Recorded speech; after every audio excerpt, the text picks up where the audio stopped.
Rick Harris hated Mondays. It wasn't just the weight of the week ahead or the cold coffee he drank by habit. No, it was something else entirely. Something about the early morning hours in the lab, the hum of quantum computers, and the almost eerie stillness before the chaos hit. But today? Today was going to be different. Dr.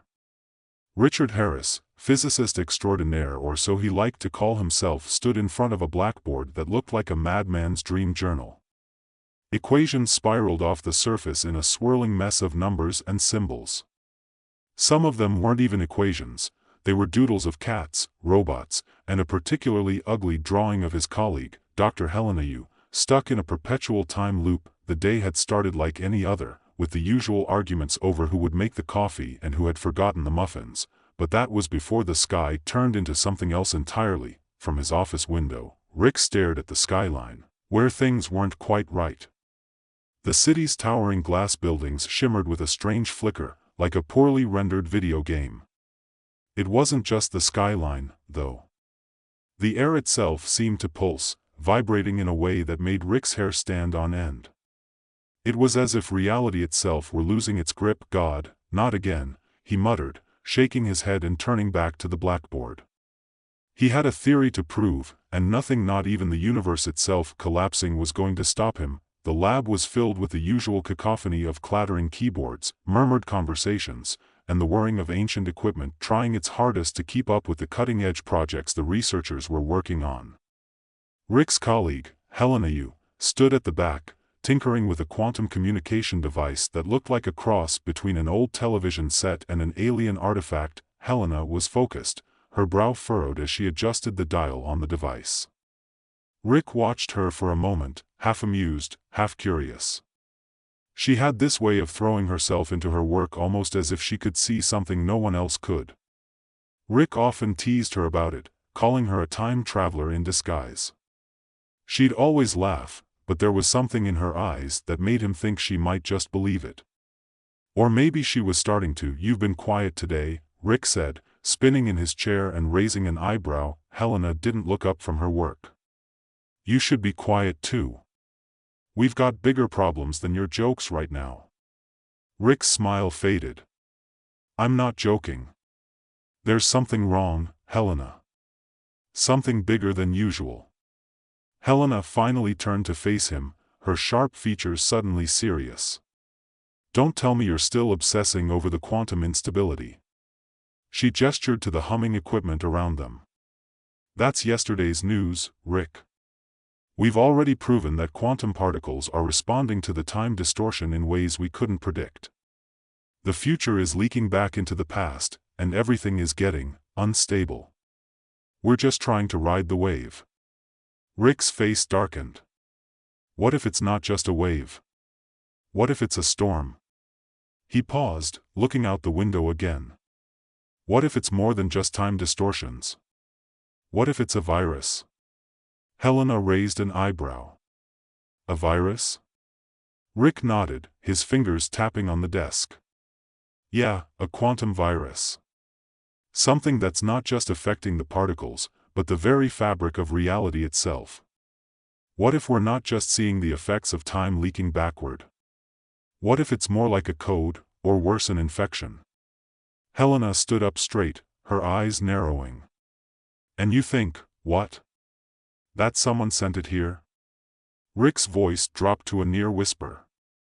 "Not just anyone. Someone from the future. A future civilization that figured out how to send information back through time, but made a mistake. A mistake that's causing this whole mess." Helena crossed her arms. "You've got to be kidding me. Time travel is still a theory." "Not anymore," Rick cut her off. "It's not just a theory. It's real, Helena. And we've been receiving signals. Tiny glitches in the fabric of reality. Things that don't add up. And those glitches? They're getting bigger. I think we've been infected." For a moment, the only sound was the low hum of the machines, and Rick could see the doubt on Helena's face. But then she took a step toward him, her eyes sharp and calculating. "Show me." Helena leaned over Rick's shoulder as he brought up the quantum data on his screen. Numbers flickered, jumping in patterns that shouldn't have existed. Numbers that, on their own, were meaningless, but when combined in a certain sequence, there, Rick pointed. That's where it started. A small anomaly. Then, a week ago, it spiked. At first, we thought it was just an error in our simulations, but now, he clicked a few buttons, and the data began to twist and warp. This is the signal, Helena. It's alive. Helena didn't say anything for a long moment, her eyes scanning the data. Finally, she exhaled slowly. Okay. I'll admit, it's weird. But this looks like interference. Quantum noise. We've had that before. Rick shook his head. No, this is different. This pattern, it's too specific. It's like someone's trying to send a message, but they don't know how to communicate with us properly. It's like a virus, trying to rewrite the code of our reality. Helena frowned. If that's true, then what's the endgame? What happens if the virus succeeds? Rick's hand hovered over the keyboard, his eyes flicking back to the skyline. I don't know. But I think we're about to find out. Just then, the building shook, the lights flickering like a dying heartbeat. The hum of the quantum machines went silent. Rick's heart raced as he glanced at the screen, his blood running cold. The data was changing again, faster this time. But this wasn't a glitch, it was a message in a language he could almost understand. A sequence of numbers, followed by a string of symbols that looked like something out of a dream. Or a nightmare. Before he could say anything, Helena stepped back from the screen, her face drained of color. Rick, we're not alone. The next moment, the entire lab plunged into darkness, the lab's power had gone out. The hum of the quantum processors, which had been a constant companion in Rick's mind, went silent. The blinking lights of the machines faded into darkness, and the only sound now was the disorienting silence of the building. Rick's eyes strained in the dim light, scanning the room for any sign of life. Helena, he called, his voice cutting through the stillness. But the answer came in the form of a low, unsettling whir from one of the backup generators. The emergency lights flickered to life, casting a pale glow across the lab.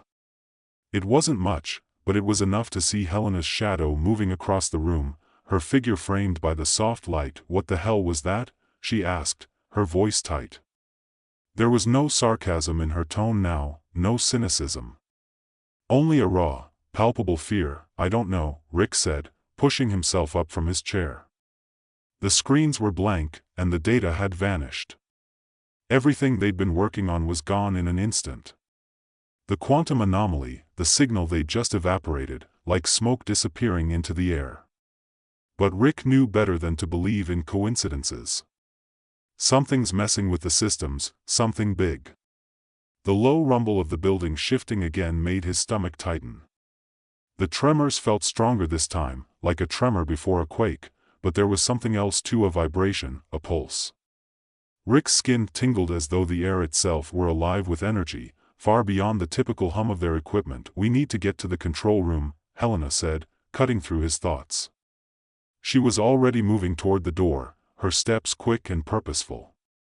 Rick followed her without hesitation, his mind racing. Whatever was happening, it wasn't just a glitch in the system anymore. It was real, and they were in the center of it. The hallways of the research facility were empty, the fluorescent lights overhead flickering sporadically. As they walked, Rick couldn't shake the feeling that the world was shifting around him. It was like the universe itself was having a hard time holding itself together. One moment, it felt like the walls were too close, pressing in on him, and the next, they seemed to stretch away as if he were walking through a dream. Helena glanced over at him, her face pale, but her eyes sharp. Do you think it's the virus? The quantum one? Rick rubbed his temple. I don't know. But whatever it is, it's bigger than we realized. We might have triggered something. He swallowed hard. Maybe it's not just an infection. Maybe it's trying to reset everything. I mean, if you look at the data." Before he could finish, a sudden, violent tremor shook the floor beneath them, throwing both of them against the wall. The hallway lights went out entirely, leaving them in complete darkness. For a moment, they just stood there, the deafening silence pressing down on them. "I think we've done more than trigger it," Helena said quietly, her voice trembling. "I think we've become part of it." Rick's heart was pounding. He had no idea what she meant, but he didn't have time to ask. The darkness in the hallway shifted again. The space around them felt wrong, as if the edges of the world were blurring, folding in on itself. He could feel it in his bones, in the way the air itself seemed to warp, as though it were bending toward something. Then, a low whine pierced the air, almost like a distant siren. Rick and Helena turned toward the sound, instinctively taking a step back as if the noise itself might strike them. "What the hell is that?" Rick asked, his voice low and urgent. Helena didn't answer right away. Her face was ghostly pale, her eyes wide with something between terror and disbelief. She raised a hand, pointing toward the end of the hall where an eerie blue light began to pulse, like a heartbeat from another world. Rick stared at it, confused, and then it hit him. That light, it was coming from the quantum communication equipment they had left behind. It was impossible. They had powered it down, shut everything off. We didn't shut it down, did we?" Helena's voice broke the silence, but there was no humor in her words. "No," Rick said, shaking his head. He couldn't explain it. "This is something else. The virus, it's not just affecting the machines. It's rewiring everything. I think it's rewriting us." The air thickened with static, a low hum vibrating in Rick's bones. He could feel his heart beating in time with it, and for a moment, he felt like he was no longer inside his own body. He reached out for the wall to steady himself, but his hand passed right through it. No, it didn't just pass through, it shifted through, as if the wall wasn't really there anymore. "Rick?" Helena's voice called out, faint and distant, but also somehow wrong. Rick blinked, his hand still hovering in the space where the wall used to be. He turned toward Helena, but her face had already begun to blur, like a photograph left out in the rain. The world was no longer solid, and for a moment, everything felt suspended, floating in a strange, half-real state. And then, with a sudden jerk, the hallway snapped back into focus. Rick. Helena was standing in front of him, her eyes wide with shock. "What the hell just happened? You disappeared." Rick staggered back, disoriented. I don't know. But that wasn't." He took a deep breath, shaking his head. This wasn't happening. He had to focus. The virus had to be behind this. "Helena, we have to stop this." She nodded, but there was a tremor in her voice. "We don't even know where to start. We've already tried everything. The systems are fried. The equipment isn't responding. Whatever this thing is, it's evolving faster than we can keep up with." Rick clenched his fists.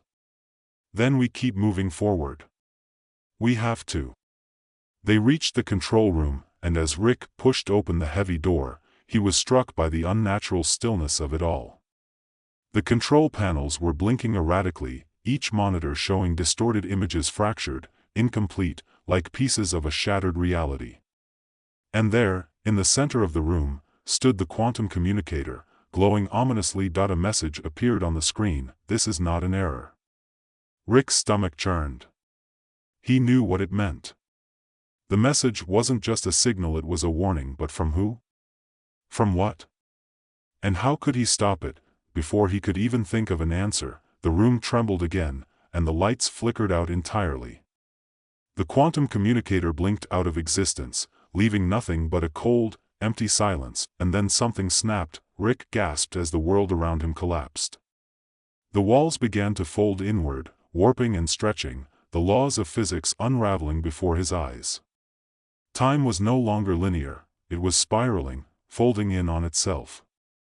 The future, the past, the present, it was all mixing together in a cacophony of chaos. He felt his consciousness split, his mind drawn into the vortex of quantum instability.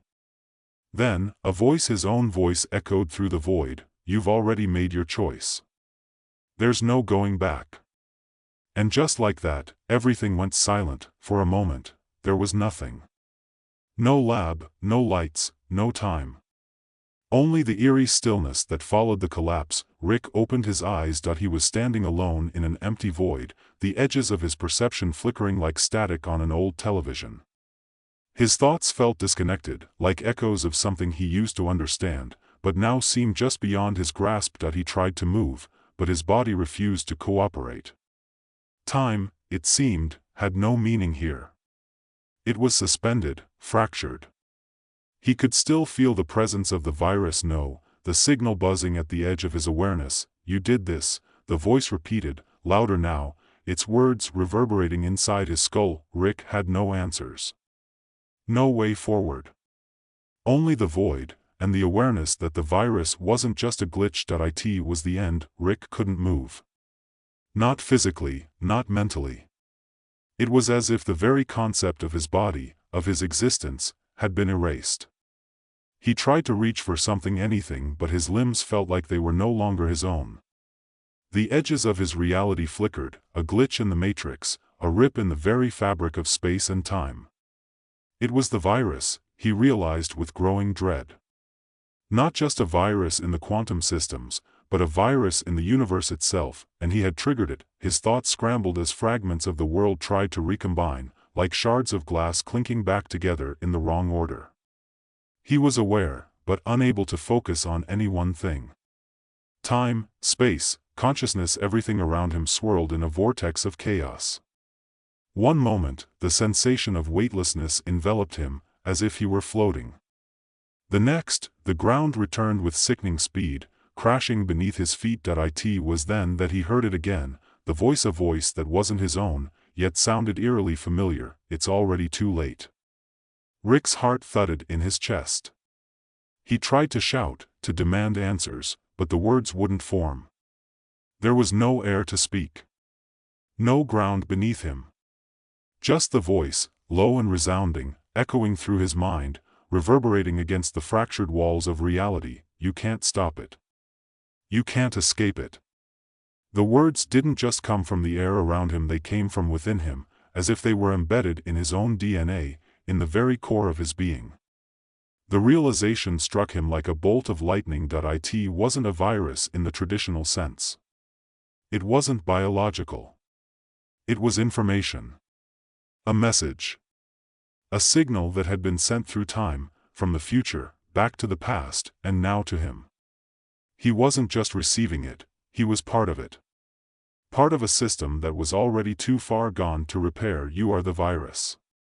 Rick's breath caught in his throat. He felt his mind split again, the edges of his reality warping and shifting like quicksand beneath him. He was caught in the grip of something bigger than himself, something that defied all logic, all understanding. The virus, the signal, wasn't just disrupting time. It was rewriting it. It was rewriting him. The thought should have terrified him, but it didn't. There was something strangely liberating about it, like the shackles of human understanding had finally been shattered. The rules he'd spent his life studying no longer applied. Time wasn't a straight line anymore. It was a web, tangled and warped. And in that web, he was both the thread and the hand that twisted it. Suddenly, the feeling of weight returned. He wasn't floating anymore. He was standing again. No, he was, but where? A flash of light erupted before his eyes, and everything around him came into focus, as though someone had suddenly turned the sharpness dial of the universe all the way up. Rick found himself back in the lab. The walls were intact, the machines humming with their usual, irritating noise. But everything was wrong. The lights flickered as if they were alive, strobing in and out of existence. The monitors on the desks were flashing erratic patterns, and the air crackled with a strange, palpable energy. Time itself seemed to twitch, like a person struggling to stay awake. He glanced down at his hands. They were shaking, but not from fear. From something else. A kind of tension that had built up in him, in the world around him. The space between moments was thinning, like the air was growing heavier with every passing second. The door to the lab opened with a creak, and Helena stepped inside, her eyes wide with confusion.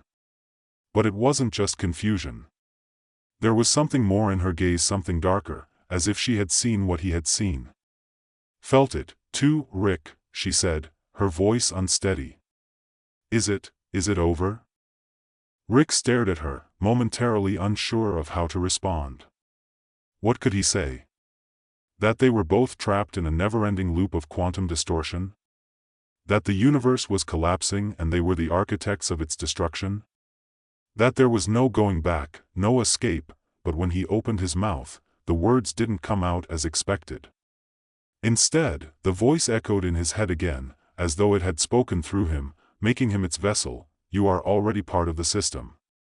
Helena must have seen the change in his expression because she took a cautious step back. What's happening to you? She whispered, almost afraid to know the answer. Rick didn't know. He had no answers anymore. Not the ones that made sense. He glanced at the quantum communicator on the desk.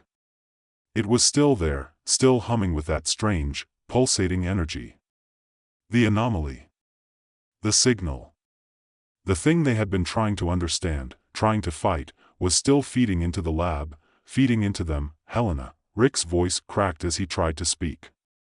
It's us. We've already made the choice. There's no way to fix this. It's already too late. Helena's eyes widened. What do you mean? The virus, he murmured, it's not just a signal. It's not just an infection. It's a message, a loop, a paradox. His voice trailed off as his eyes drifted back to the communicator. The room seemed to pulse around him, distorting with every breath he took. The future is trying to tell us something, but we're too far gone to understand it. We're caught in the middle of a timeline that's breaking, and we're the cause. Helena didn't wait for him to finish. She reached out and grabbed his arm, her grip tight, her breath shallow. No. No, we can't just give up. We can still fix it, Rick. We have to. Rick shook his head. You don't get it. We can't fix it.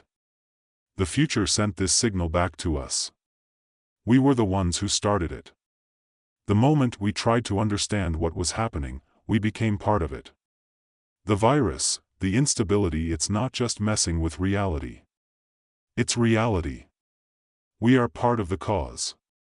Helena opened her mouth to protest, but nothing came out. Instead, her face slowly paled as she looked around at the machines, at the walls, at the very fabric of space itself beginning to warp before their eyes. It was like the entire world was a movie reel being shredded, the frames falling away one by one, only to be replaced by more empty space, and then, something flickered into view. At first, it was faint, just a wisp, a ghostly image. But then it grew clearer, and Rick felt his heart stop. It was a person. No, himself. But not quite. The figure was distorted, an echo of himself standing in the corner of the room. The figure's eyes, his eyes were empty, hollow.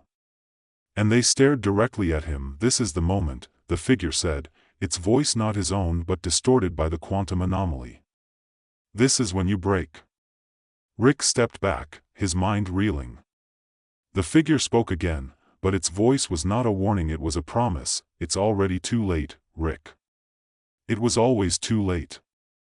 As the figure faded, the lab around them continued to distort, the walls folding in, the air thickening. The world they knew was slipping away, piece by piece, until nothing remained but the pulse of the quantum signal, echoing in every corner of their shattered reality. Rick took one last look at Helena, his eyes full of resignation. He wanted to say something, anything to reassure her, to explain that there was no fixing this. But the words died in his throat.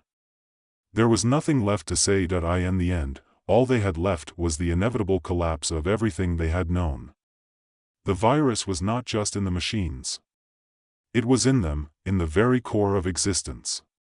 And now they were part of it. Time had ended. And with it, the world. End of story.